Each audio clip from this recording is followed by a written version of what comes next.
Olá, seja muito bem-vindo ao Junta Podcast, o seu podcast sobre reumatologia e doenças reumáticas e muitas coisas mais. Comigo, João Alho, médico reumatologista, o Reumalho das redes sociais. Meus amigos, esse é o 5º episódio do nosso podcast e nele nós vamos falar de lúpus, ele mesmo, lúpus eritematoso sistêmico. Eu duvido que alguém não conheça essa doença. Pode até não saber muito, mas todo mundo já ouviu falar. Seja porque ela ficou famosa nos seriados aí como House, muito famoso na televisão na década passada, ou também porque é uma doença que tem muito impacto na sociedade, uma doença que ataca a gente jovem, uma doença que pode ser muito grave. Então a gente precisa falar muito dela e você com certeza já ouviu falar. Se você está aqui, a chance é maior ainda, né, pessoal? Queria agradecer a audiência que a gente está tendo nos outros episódios. Ainda não tem nenhum comentário bacana ali no YouTube ou no Spotify ou outra plataforma para eu juntar aqui para responder. Então vão lá, dá uma força, vai lá no meu YouTube, segue meu canal, segue o podcast aqui no Spotify também. E comenta lá para poder a gente responder seu comentário aqui. Os comentários no Instagram, nos cortes no Twitter, no TikTok não valem, viu, pessoal? Só no YouTube ou no Spotify. Mas agradeço muito os comentários carinhosos que a gente recebeu lá. Então nossa audiência está crescendo, está crescendo. E meus amigos, é importante falar o seguinte, dentro de uma especialidade médica, todo mundo, né, todo especialista, ele tem suas doenças preferidas. Isso acontece com todo mundo. Eu diria assim que quem é o gastroenterologista gosta de mais de uma coisa ou mais de outra, né? Claro, tem gastro que vai gostar mais de Crohn, tem gastro que gosta mais de refluxo e por aí vai. Então isso acontece em toda especialidade. Mas eu aposto o que você quiser que todo reumatologista gosta de atender lúpus. Todo reumatologista gosta de estudar lúpus. Lúpus é a doença preferida da maioria dos reumatologistas. E eu diria que não existe reumatologista que não goste de lúpus, que lúpus não esteja entre as preferidas. E eu sou um deles, né, pessoal? É claro que eu adoro atender lúpus, é claro que eu me interesso muito em estudar lúpus, em tudo que sai de novidade. Então, eu lembro para você que esse podcast aqui, ele não tem o intuito de ensinar profissionais de saúde, médicos, estudantes, nem dar atualizações super modernas de artigos e novos medicamentos e tudo mais. Aqui a nossa função é informar o leigo, informar você que é paciente, né, que quer conhecer mais sobre a sua doença, você que está investigando uma doença, e também eu acho que é muito legal, às vezes você é um familiar de um paciente, um amigo de um paciente, e ele te mandou esse vídeo aqui, esse podcast para você ver, ouvir e aprender. Então eu vejo que você é um público-alvo muito importante. Então eu quero explicar mais sobre o lúpus. Bem, o lúpus é uma doença autoimune, é o protótipo, eu diria, de uma doença autoimune. Ele é uma doença que ela é muito única por si só. Ela é uma doença que eu sempre brinco do gol contra, quem já viu o primeiro episódio ou o segundo que eu falo nisso. Você tá lá com o teu sistema defensivo pronto para dar aquele bicão na bola para longe de você, mas ela acaba botando para dentro, né? Então o teu sistema defensivo aqui no corpo, em vez de dar e afastar o perigo do gol, está machucando você, está criando autoanticorpos contra várias e várias estruturas do teu corpo, causando um grande problema. E o teu goleirão fica, né, atônito vendo isso e deixa passar ali a bola. Sempre mansinha e tal, mas aquilo não é mansinha não. O lúpus ele começa a ser um pouco mais agressivo. E eu queria logo consertar a primeira coisa que eu vejo errada na internet sobre lúpus, é que até já ouvi isso, tem um cursinho famoso de medicina que ele fala assim, tem algumas doenças que podem tudo, né? Endocardite, HIV e lúpus. Eu já vi isso aí mais de uma vez e não concordo com isso, para nenhuma das três coisas, na verdade. E é muito comum você ouvir isso nas enfermarias de clínica médica, nas visitas, nas aulas, e eu não concordo nada com isso. Não, o lúpus não pode tudo, tá? O lúpus, ele não pode tudo. Falo até 2 vezes para você memorizar. O lúpus não pode tudo, falo 3. O lúpus pode muita coisa, mas tudo não. É importante a gente dizer isso, porque muitas vezes eu vejo o lúpus como uma tentativa de sair pela tangente ali de muitos médicos. Como assim, João? É muito comum, na verdade, eu tirar o diagnóstico de lúpus. Eu tiro mais diagnósticos de lúpus do que eu dou. Tanto no meu consultório, tanto no ambulatório também a nível de SUS, quanto também quando eu sou convocado para atender um paciente internado, seja ele numa enfermaria ou numa UTI pública ou privada. Então é muito comum você ter uma mulher jovem que está adoecendo, que não tem um diagnóstico bem definido e alguém vai lá e fala isso é lúpus. Cara, quase sempre não é. Então o lúpus ele não pode ser uma hipótese para quando você não sabe o que uma pessoa tem. Não, ele não é essa alternativa. Tá? O lúpus ele é uma doença que reúne um grupo de sinais e sintomas e de alterações laboratoriais que precisam ser melhor elucidadas, né, para você definir. A gente vai falar de diagnóstico mais para frente, que não é nada simples dar o diagnóstico de lúpus. Mas eu queria deixar esse recado: lúpus não é uma alternativa para quando você não sabe o que o paciente tem, beleza? Então você tem que raciocinar e investigar melhor. Eu diria que mais de 80% das vezes que me convocam para dizer se é lúpus, eu digo que não é lúpus. E às vezes acaba que o diagnóstico ele tá na cara, mas as pessoas não botam um raciocínio clínico aí baseado em evidências, né? Não usam o pensamento médico-científico para chegar a uma hipótese razoável e acabam dizendo que o paciente tem lúpus. E o que ele pode? Ele tem esse nome de lúpus eritematoso sistêmico justamente para diferenciar os dois tipos de lúpus. Existe um tipo de lúpus que é um lúpus que ele não é sistêmico, ou seja, ele não está atingindo outros órgãos, outros sistemas. Ele está restrito à pele, que é o lúpus cutâneo. Mas as pessoas com lúpus sistêmico podem e geralmente têm também o lúpus cutâneo. Então essa é a primeira grande diferenciação que a gente vai fazer aqui. Diferenciar o lúpus cutâneo e o lúpus sistêmico.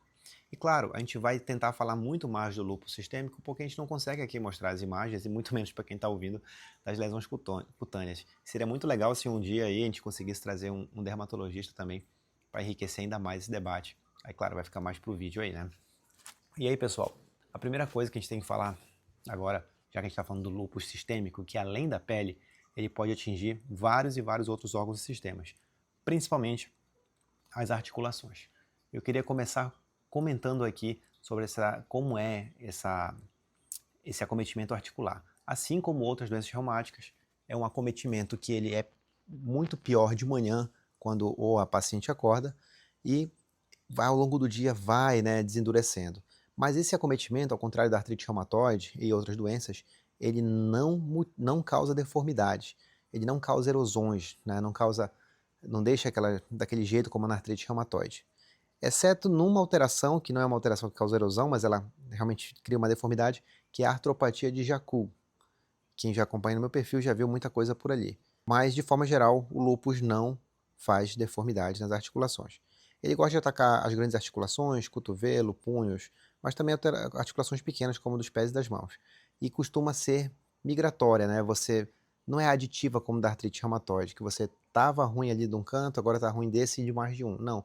Ela pode estar ali no punho, daqui a pouco vai para o cotovelo, daqui a pouco vai para o joelho. Ela pode ir saltando assim, sabe? Não necessariamente ela vai ser simultânea. E, em geral, ela é menos grave, né? Uma dor menos grave e menos limitante do que na artrite reumatoide, na espondilite anquilosante, na espondiloartrite axial, que a gente falou no último episódio, e entre outras doenças. Então, ela tem esse caráter muito, muito contundente aí de não ser mutilante, não ser deformante, na imensa maioria dos casos. E aí, meus amigos, a gente está agora, depois que falou do quadro articular, vamos falar um pouco da parte cutânea, né, da pele. O lúpus pode acometer a pessoa em várias e várias maneiras na pele, que eu acho que se a gente for estender muito, acaba que a gente não vai chegar a uma conclusão aqui para esse episódio. Mas o grande marco da lesão de pele do lúpus é a fotossensibilidade.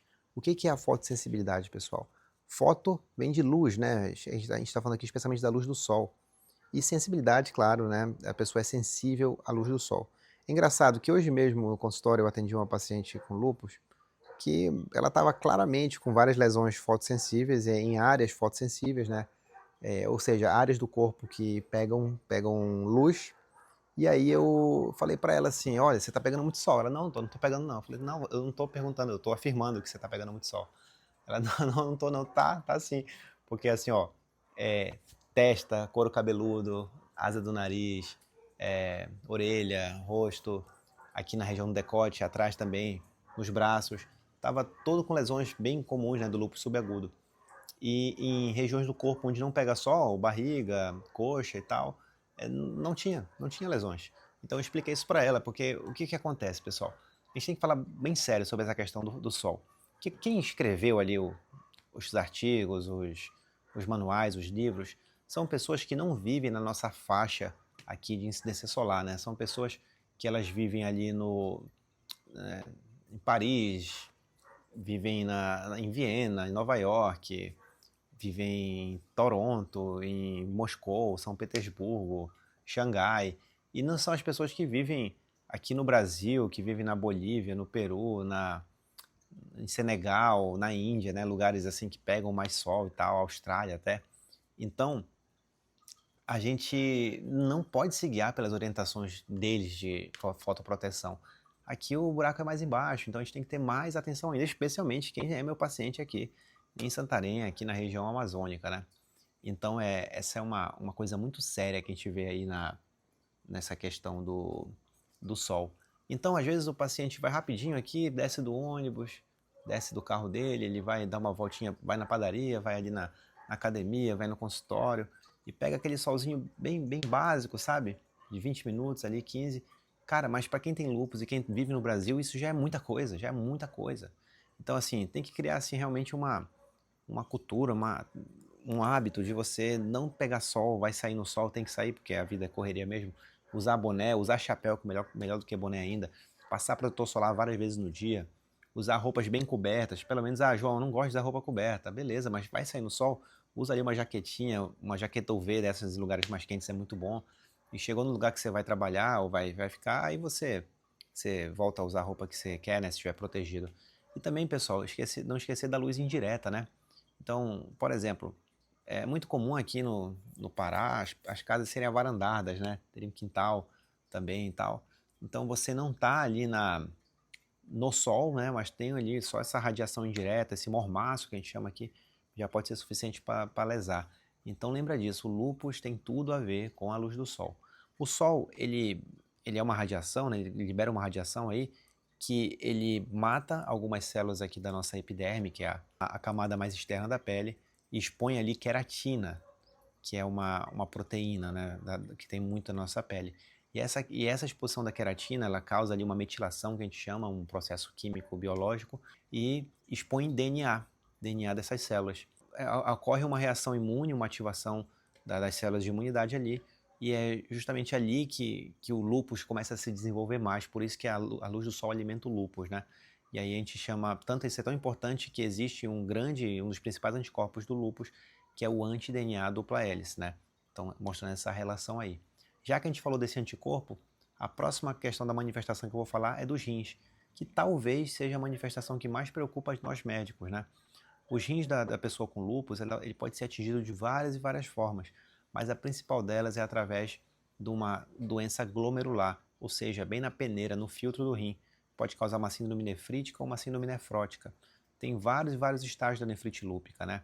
Do 1 ao 6º, sendo aí os principais o 3, o 4 e o 5. Isso eu acho que tem pouca importância para discussão aqui no leigo, mas é só para te mostrar como é importante, né, quando tem uma lesão renal, a gente realmente referenciar para fazer uma biópsia renal. E aí os nefrologistas, especialmente com uma biópsia guiada por ultrassom, são nossos grandes aliados no acompanhamento desse paciente. Por sinal, um grande abraço aí a todos os nefrologistas que de repente estão ouvindo, aos colegas aqui nefros de Santarém também, que estão sempre ajudando os pacientes e, claro, também me ajudando nesse processo. Obrigadão aí. Então, os rins da pessoa com lúpus, né, ele acaba sendo mais sensível. Não é todo mundo que tem lúpus que vai ter uma nefrite, mas eu diria que é a manifestação que mais chama atenção para a gravidade, né? Podendo levar essa pessoa a óbito, mas também para hemodiálise. Quantos e quantos pacientes ali com lúpus que eu vi já foram para hemodiálise, já voltaram também, né? Pessoas que deram certo aí o tratamento, mas às vezes tem que ir para o transplante renal quando é possível. Então, eu tenho casos assim que, nossa, me machucam muito de pessoas que, por vários motivos, né, mas alguns deles por teimosia, abandonaram o tratamento do lúpus e acabaram na hemodiálise, né? É complicado. Então, é por isso que a gente tem que ter muita veemência, assim, às vezes posso até passar do ponto na cabeça de alguns pacientes, de cobrança, de reclamação, de bronca, mas é justamente porque a gente já viu muitas histórias dando errado e a gente não quer que a sua dê também, sabe? Então, isso é importante. Outra coisa também, já que a gente já falou dos rins, né?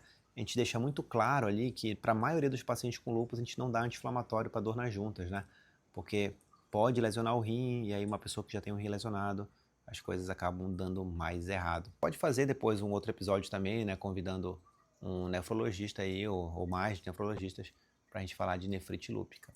É muito importante. Eu deixo aqui também a sugestão de filme Depois do Universo, um filme brasileiro tem no Netflix, que eu participei como um dos consultores médicos do filme, que conta aí uma história de uma moça com lúpus, que ela faz hemodiálise, né? Ela está esperando um transplante renal. Então é bem legal aí a pegada de informação que esse filme tem. Claro, e toda a carga dramática, é um filme bem legal mesmo, acho que vale a pena. Os atores são muito bons também. Filme brasileiro, viu? A gente está numa safra boa de filme brasileiro, então é bom valorizar. Um abraço aí a toda a produção Netflix aí que a gente trabalhou junto nessa obra. A gente tem aí, junto com, depois da parte da nefrite, né, do rim, da pessoa com lúpus, quero falar um pouco da parte hematológica. Hematológico significa o sangue, tá, pessoal? Então é tão comum a gente ver reumatismo no sangue, esquece isso. A gente pode até fazer um episódio também disso, né, pessoal? Mas esquece reumatismo no sangue. O que importa é que o lúpus ele pode atacar a parte do sangue da pessoa, nas 3 séries do sangue. Como assim 3 séries, João? Você está falando de filme, agora é de série, tem temporada? Não, olha só. O sangue da gente, ele tem a série vermelha, que é justamente a hemácia, é quem transporta oxigênio. E aí, quando você tem um problema nisso, você tem a anemia. Então, o lúpus pode causar essa anemia até. A gente já falou um dia desses numa caixinha de perguntas. A principal anemia da pessoa com lúpus é a de deficiência de ferro, né? Mas também ela pode ter a anemia de doença crônica. Mas aqui a gente quer chamar a atenção para anemia hemolítica autoimune.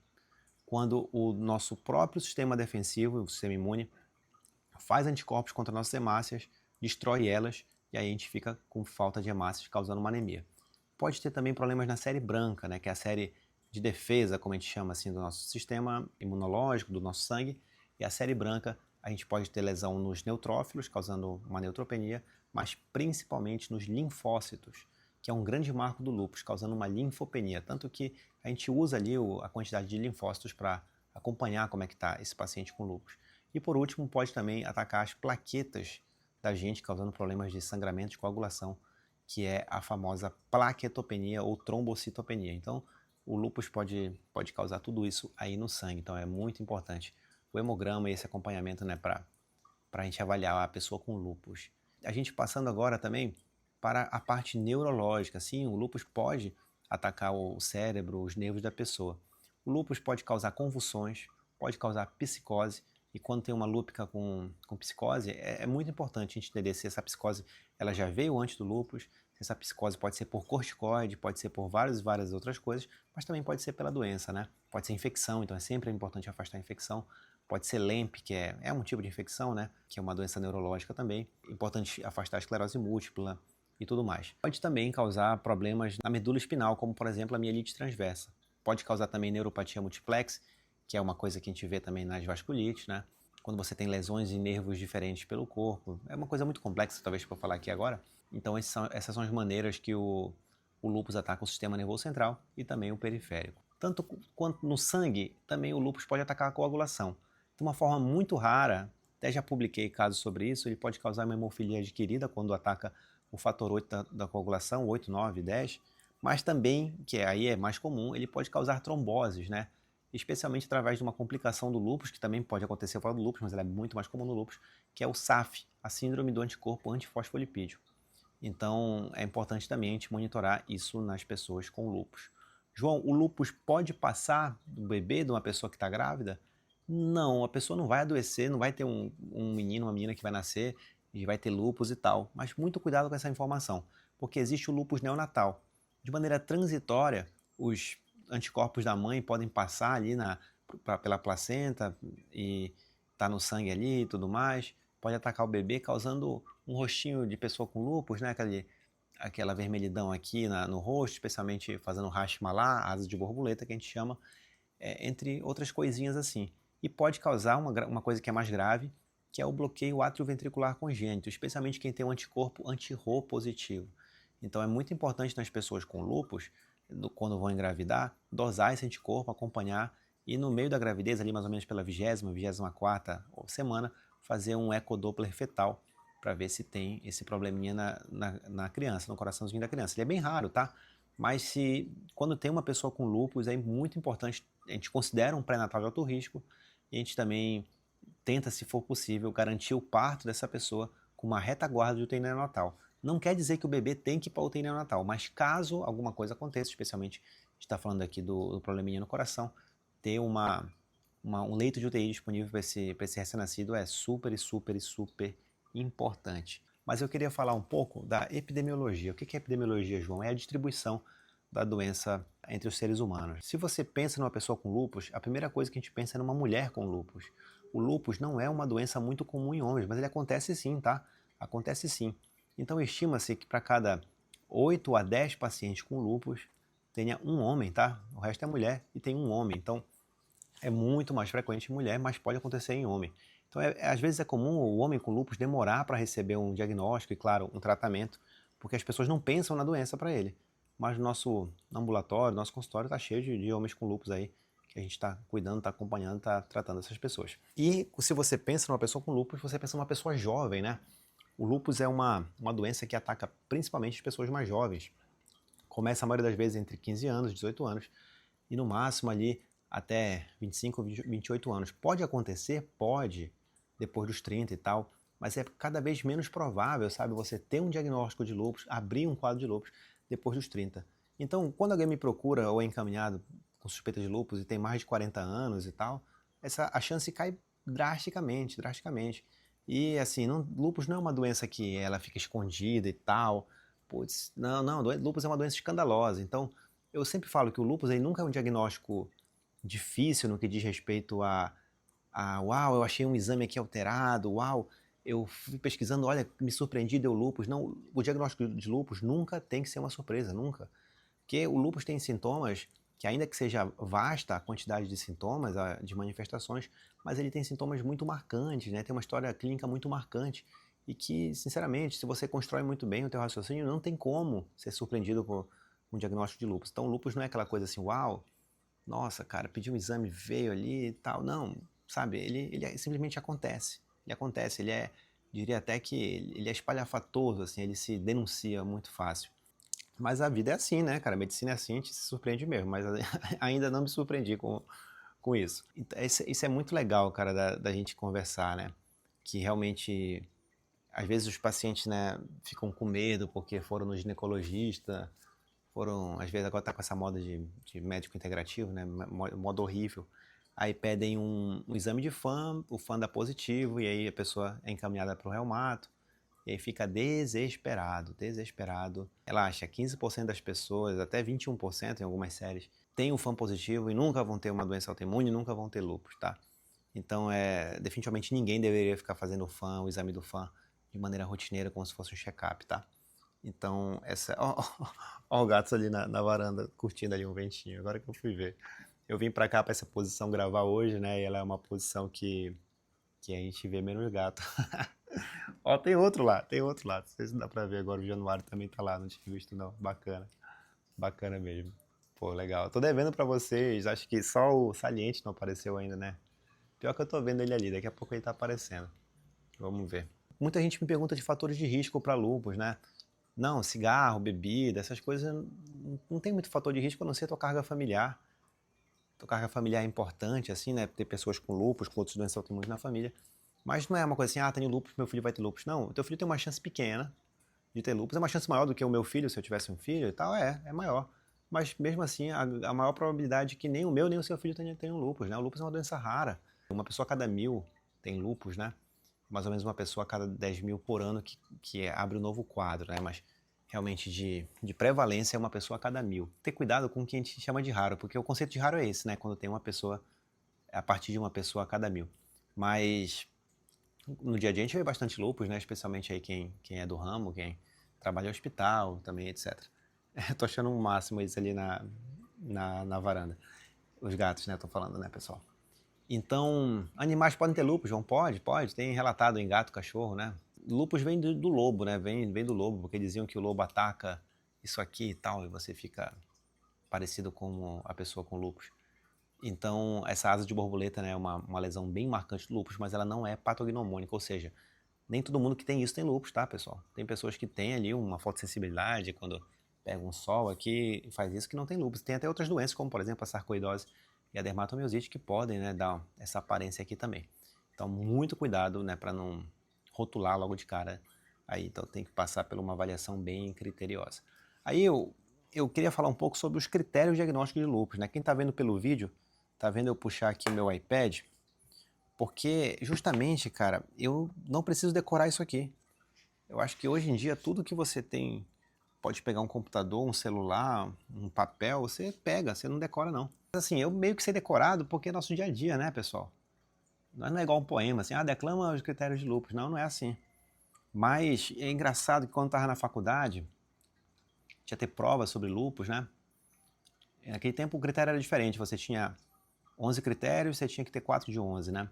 Depois foi para 17 e tal. Então você... E, tipo, nossa, eu sabia decorado mesmo, porque ia cair na prova.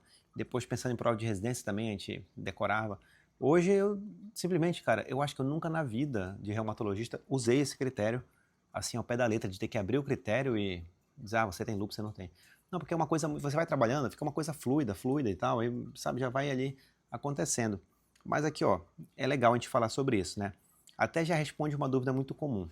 O critério de entrada para o lúpus, o que é critério de entrada? Que é obrigatório. Se você não tem ele, você não está fazendo parte ali de uma investigação de lúpus. Que é o FAM positivo, né? O FAM positivo em qualquer título, né? 80, 160 e tal, por aí vai. Em qualquer título e qualquer padrão. Beleza. Existem padrões mais específicos? Com certeza existem. Mas é o que a gente quer dizer aqui, que não existe pessoa com lúpus com FAM negativo. Não existe. João, mas o meu FAM deu negativo uma vez, eu trato lúpus. Meu amigo, a gente está falando da regra, a gente está falando da exceção, a gente está falando do diagnóstico aqui, tá? E já deixa aqui o segundo recado, que não tem utilidade ficar dosando o FAM no acompanhamento de um paciente com lúpus, tá? Se ele vai aumentar, descer, subir, tanto faz, tanto fez, não faz parte dessa avaliação. Então, ou seja, não tem FAM positivo, não vai investigar para lúpus. Deu FAM positivo, João? Aí sim a gente começa a aplicar os critérios, né? Então são vários domínios, eu não vou ficar lendo isso aqui, tá, pessoal? Mas só para você saber. Fala de febre, né, o domínio constitucional. Fala daquela coisa do sangue, das 3 séries do sangue. Fala da parte neurológica e psiquiátrica. Fala da parte da pele, né, das diversas lesões de pele, tanto da pele quanto também das mucosas, né, nariz, boca, etc. Fala do acometimento de coração e do pulmão, com derrame pleural e derrame pericárdico também, que é importante. Fala da parte articular, fala da parte renal, fala da parte que a gente falou do SAF, né, dos anticorpos da SAF, fala também dos exames de sangue, do C3 e C4, que são chamados complementos, e fala também dos anticorpos, só que aqui os anticorpos anti-DNA dupla hélice ou o anti-SM, né? Então você vai juntar isso aqui, vai dar uma pontuação que, repito, isso aqui é uma coisa para leigo, não vou ficar falando isso no detalhe, mas saiba que o seu reumatologista, o médico que te diagnosticou, ele usou isso aqui como base para dizer que você tem lúpus. Não foi um exame, tá? Então muita gente manda uma pergunta assim, João, qual é o exame para saber que eu tenho lúpus? Não tem esse exame. Tem você aplicar o critério e ver com calma tudo isso, tá? Então isso é importante até para a gente falar, tá, João, você está falando do diagnóstico aí. E para o segmento desse paciente, você falou do PCR, né, ali para artrite reumatoide, para espondiloartrite axial, VHS também. E o que é importante aqui para o lúpus? Para a atividade do lúpus, os principais exames é a proteinúria, né, especialmente a amostra isolada, ali que a gente chama de SPOT, para ver a parte renal, para quem precisa. O C3 e o C4, que eles costumam estar baixos, né, estar baixos na pessoa com lúpus. Eles sim, quanto menores o lúpus está mais ativo. Então você vai acompanhando os níveis do paciente, é uma coisa que a gente costuma sempre anotar no prontuário, para entender aí a curva de evolução dele. Então você objetiva que ele suba, né, até um patamar ali específico. E o anti-DNA dupla hélice também é um exame que, para a maioria das pessoas que tem ele positivo, também você vai acompanhar, porque isso pode também dizer alguma coisa sobre a atividade de doença. Mas é importante dizer que não é para todo mundo, tem pacientes que não vão obedecer essa regra. Então você tem que saber identificar e valorizar quando for para valorizar.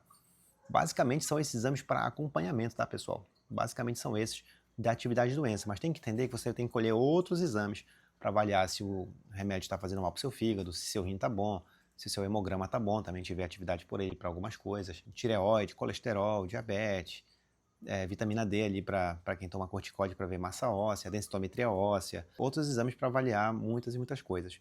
E aí acaba que depois que você consegue, né, tratar esse paciente, muitas vezes a gente faz mais um manejo de danos, né, de sequelas que o paciente tem e tal, que às vezes acaba que é o que demanda mais trabalho dentro do lúpus, né? A gente acabou de completar meia hora aqui de episódio. Eu acho que a gente pode fazer um segundo episódio falando só sobre tratamento. Esse primeiro episódio a gente vai falar aqui, né, falou de epidemiologia, de diagnóstico, de várias coisas. E do próximo eu vou falar basicamente do tratamento do lúpus. Então quero agradecer você aí pela audiência, agradecer a quem tem paciência de me ouvir aí. Obrigado pelo carinho. Manda os comentários lá, quem sabe a gente já não responde para esse próximo episódio o seu comentário, a sua dúvida sobre lúpus, né? E muito obrigado mais uma vez. Compartilha com teus amigos, com as pessoas que você conhece que querem saber mais sobre lúpus. E até a próxima.